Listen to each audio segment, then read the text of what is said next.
श्री सद्गुरु महाराज की जय।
जैसे हम लोग आपस में बोलते हैं, बच्चे को साथ रखिए,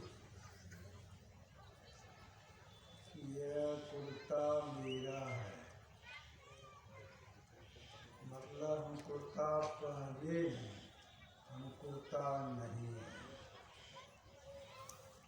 इसी तरह से हम लोग बोलते हैं, यह शरीर मेरा है,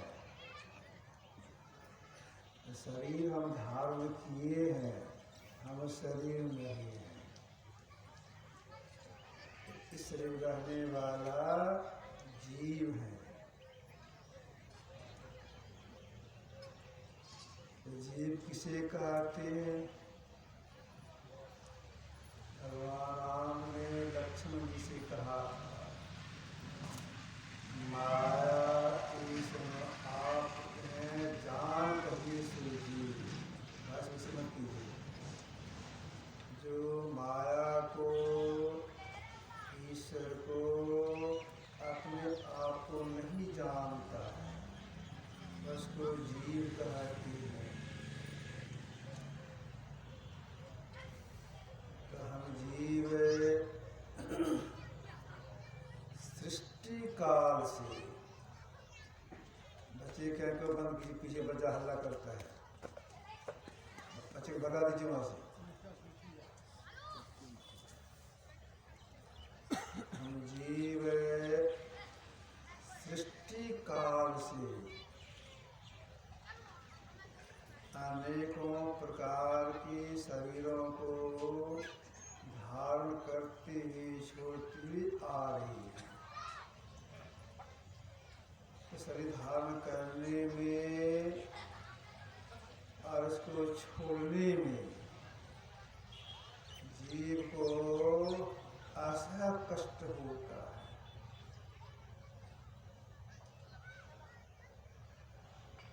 अगर कोई कष्टों से बचना चाहती है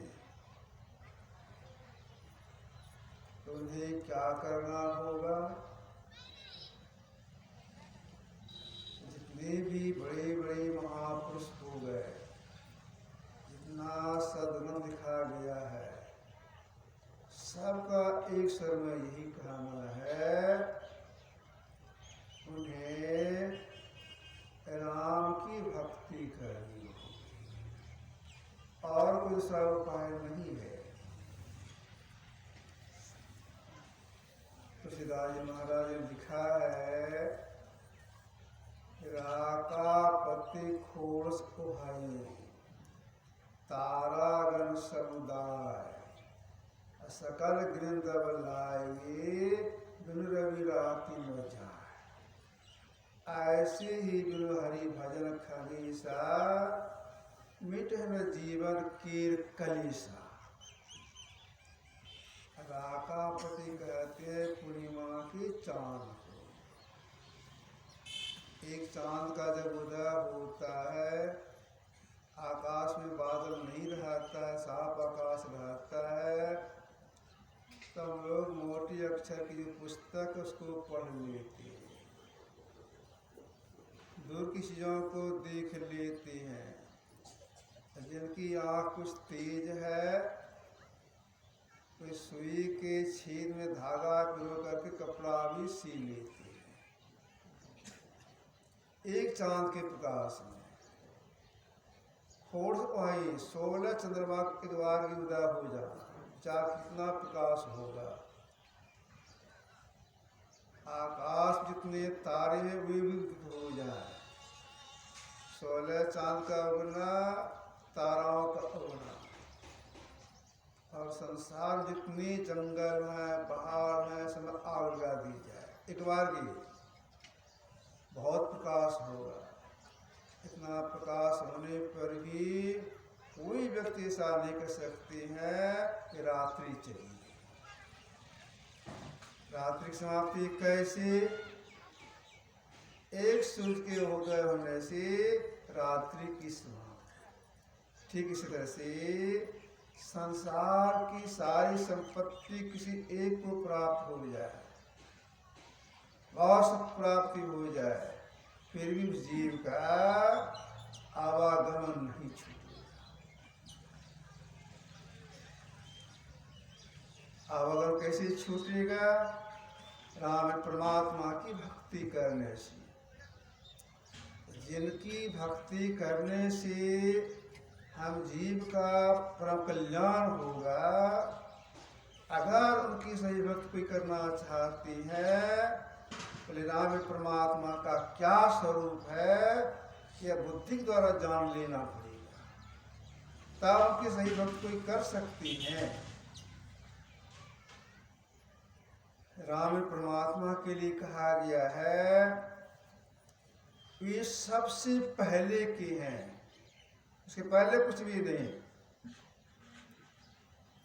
और सबका आधार वही है, इसी को सर्वाधार कहा गया है। आर्य सृष्टि के कण कण में व्यापक होकर के अपने बाहर भी रखी हैं। ऐसी कोई वस्तु नहीं जिसमें भी घुसी हुई नहीं हो, सब जगह है, सबसे बाहर भी है, कितने बाहर कोई सीमा नहीं है, युद्धों ज्ञान से परे है, मान का विषय नहीं है इनकी भक्ति। आप विचारना यह है, जो राम, जो परमात्मा अल्लाह खुदा से पहले के हैं, सृष्टि के कण कण में है, महल से महल पदार्थ में घुसे हुए, उसके बाहर भी हैं, सर्वशक्तिमान है, कहीं खाली नहीं है, उनकी भक्ति कैसी करेंगे?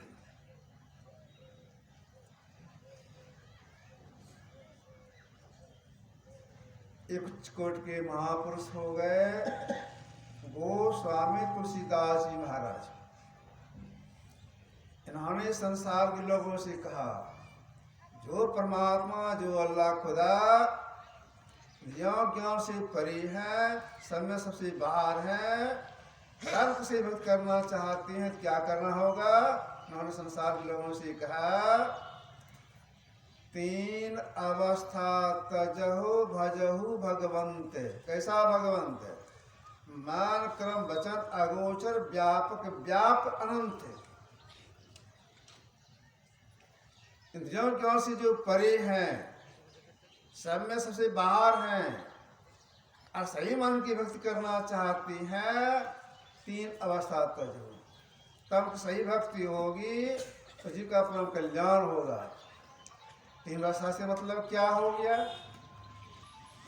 हम जीव हैं, इस शरीर में रहते हैं, 24 घंटे रहते हैं, लेकिन 3 जगह रहते, 3 अवस्था में रहती हैं। जागृत अवस्था में जगे हुए हैं। जागृत अवस्था में दोनों भावों के बीच में, यहाँ पर स्वप्नावस्था में कंठ में, सुषुप्ति अवस्था में, गहरी की अवस्था में छाती में। जितने बड़े बड़े महापुरुष के सबका ही कहना है, अगर राम की सही भक्ति करना चाहती हैं, आप छाती में नहीं जाएं, कंठ में नहीं जाएं, अभी जो दोनों भावों के बीच में जागृतावस्था में, इसको भी त्याग करें, तब उनकी सही भक्ति होगी और जीव का परम कल्याण होगा। हम जीव दोनों भावों के बीच में है, नीचे जाने से स्वप्न की अवस्था हो जाएगी और नीचे चलने से घनी में चले जाएंगे।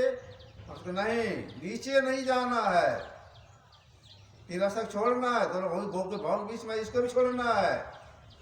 याद रखिएगा, आंख से नीचे का भाग पिंड कहलाता है, ऊपर का भाग ब्रह्मांड कहलाता है। ऊपर चढ़ाई करेंगे महापुरुषों ने कहा, तब सही भक्ति होगी। तो दोनों भाग बीच में जीव जागृत अवस्था में है, ऊपर कौन सी अवस्था है? उसी को महापुरुषों ने कहा तुरीक अवस्था। उसके ऊपर एक अवस्था और है, तुरीयातीता अवस्था, परमात्म धाम। तुरीय अवस्था का प्रारंभ आज्ञा चक्र से समाप्ति कैवल में जाके हो जाती है। और जीव को कहाँ जाना है? अत साधन के द्वारा कैवल मुख के पार। अभी दोनों भाव के बीच में है, ऊपर चढ़ाई कैसे होगी? इसके लिए क्या करना होगा? इसी के लिए महापुरुषों ने कहा भाई जागृतावस्था में रह करके अपना सिमटाव कीजिए। सिमटाव से और गति होती है, उपचढ़ाई होती है। सिमटाव में क्या करने से और गति होगी? जिसे हम परमात्मा में जाकर एक में हो जाए, तो प्रारंभ से सिमटाव करना पड़ता है। प्रारंभ से थोड़ा थोड़ा सिमटाव करना पड़ता है। तो थोड़ा सिमटाव उसके लिए परमात्मा जपने की बहुत से नाम है। दादू सृजनहार के केते नाम अनंत, बहुत से नाम है। उन नाम में से एक नाम को जपना है। मोटा मोटा यह समझ लीजिए, गुरु जो नाम जप करने के लिए बता उस नाम को जपना चाहिए। कुछ सिमटा होगा, इतने में इंद्रिया जो परमात्मा का दर्शन नहीं होगा, और सिमटाव चाहिए। और सिमटाव के लिए गुरु जिनका ध्यान करने के लिए बता दे, उनके रूप का ध्यान कीजिए, मतलब मानसन कीजिए। और थोड़ा सिमटाव हो जाता है, लेकिन इतने से इंद्रियातीत परमात्मा दर्शन नहीं होगा, परम कल्याण नहीं होगा। और सिमटाव चाहिए। और सिमटाव के लिए ये जो हम की 2 आंखें हैं, और दोनों आंखों से दृष्टि धार निकल रही है, असमान रेखा निकल रही है, एक करने के लिए महापुरुषों ने कहा, मतलब जोड़ने के लिए कहा, मिलाने के लिए कहा। मिलाने के लिए क्या करना होता है? मिलाने के लिए ये जो 10 दिशाएं हैं, पूर्व पश्चिम उत्तर दक्षिण, इसके चारों कोने ऊपर और नीचे 10 हो गए। 10 में एक भी नहीं रहे तब देखना है। ऐसा में है ब्रह्म दीक्षा। इस ज्ञान को सीख करके जो इस क्रिया करती हैं, इतना सिमटाव होता है, इतना सिमटाव हो जाता है, पिंड से ब्रह्मांड उस जीवात्मा की गति हो जाती है, तुरीय अवस्था में प्रवेश कर जाता है। लेकिन इतना हो जाने पर भी जीव का परम कल्याण नहीं बताया गया है। क्यों? पिंड से ब्रह्मांड चढ़ाई कर गए, सूक्ष्म मंडल में प्रवेश कर गए, दृष्टि खुल गई, और दृश्य जो देखा जाता है, सुना जाता है, सब परमात्मा की सूक्ष्म माया। गुरुदेव अपनी वाणी में कहे हैं, है जिसका नहीं रंग नहीं रूप रेखा, जिसे दिव्य दृष्टियों से नहीं कोई देखा, दृष्टि से नहीं वह परमात्मा देखने नहीं आता है, परमात्मा नहीं देखेंगे, जीव का अवगुण समाप्त होगा नहीं। इसके लिए अब आत्मदृष्टि चाहिए। आत्मदृष्टि कैसे प्राप्त होती है? इसके लिए जितने बड़े बड़े महापुरुष हो गए सबका कहना भाई इसके लिए अब चौथी क्रिया क्या है? उसी को महापुरुष ने कहा नादानुसंधान, नाद की खोज। किस नाद की खोज? गुरुदेव साधना के संत बन गए तब इन्होंने लिखा, क्या लिखा? परा और अपरा जुगल प्रति बनने के पूर्व ही आदिनाथ प्रकट हुआ। क्या मतलब हो गया? जड़ प्रकृति और चित्र प्रकृति के पहले ही आदिनाथ प्रकट हुआ, मतलब आदि सब सार सब, जिसको महापुरुष स्फोट कहा, उल्टा नाम का आदि। तो जो जड़ प्रकृति चित्र प्रकृति के पहले उदय हुआ है, प्रकट हुआ है, उस नाथ की खोज कैसे करेंगे? नानक साहब ने कहा तीनों बंद लगाए के सुन अनंत टंकोर, नानक सुन समाधि में नहीं सांझ नहीं भोर। नादों संधान करने के लिए, सत्य की खोज के लिए आंख बंद, मुंह बंद और कान बंद लगा के खोज की जाती है। इसका भेद गुरु बताते हैं। उनके आदि सब जो सब साधना करते हैं, करते करते अगर गुरु की दया से और एक नाथ की प्राप्ति हो जाती है, जिस समय नाथ की प्राप्ति होती है, स्थिति प्राप्ति होती है, उसी समय जीव की आत्मदृष्टि खुल जाए, पूर्ण सिमटो आत्मदृष्टि प्राप्त हो जाती है। उस आत्मदृष्टि से यह जीव अपना पहचान करता है, जो परमात्मा के ज्ञान से परे उनका साक्षात्कार करता है, उनका दर्शन, उनका साक्षात्कार कर रहा है, लेकिन जीव की अभी मुक्ति नहीं हुई है। क्या वहां देखता है? वह ब्रह्म है, हम जीव हैं, बीच में जीना पड़ता है। जैसे देखिए कोई शीशे की अलमारी है, उसमें आप कोई चीज रख दिए हैं, आप देख सकते हैं, उसको छू नहीं सकते हैं। तो जब तक एक नाथ जीवात्मा सुनता रहता, देखता रहती है, जैसे एक नाथ की समाप्ति होती है, निष्पदम परम पदम, जीव एक में खो जाता है। यह काम मनुष्य जीवात्मा नहीं कर सकता है, गाय में जीव नहीं कर सकती है। कब कर सकता है? देव बोले थे स्वस्थ शरीर में स्वस्थ मन रहता है, और स्वस्थ मन से ईश्वर उपासना होती है। तो शरीर स्वस्थ रहेगा तब आप अंतर साधना कर सकते हैं, सत्य कर सकते हैं। स्वस्थ शरीर कैसे? इसके लिए गुरुदेव कहना है सवेरे शाम टहलिए, भोर में टहलिए। जो गुण है खुली हवा में, सो गुण है दवाई में। तो टहलने से स्वास्थ्य ठीक ठाक रहता है। समय पर टहलना भी चाहिए, उसमें ध्यान रस करना चाहिए। समय 4:30 बज गए, ये आपको समय थोड़ा सा रखा। बोलिए प्रेम से।